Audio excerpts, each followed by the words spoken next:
अछि मो बड़ से नहीं विपदरे रखे मते काने घोड़े से तो ममतार नईती खाली उजाणी बहे से तो करुणार छाईती घंट घोड़े दिए से तो ममतार नईती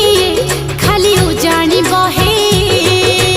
माटी मुह से तो सहाटी परा सुख बेड़े मुह दिए दुखरे धरा माटी मुह से तो सहाटी परा सुख बेड़े मुह दिए दुखरे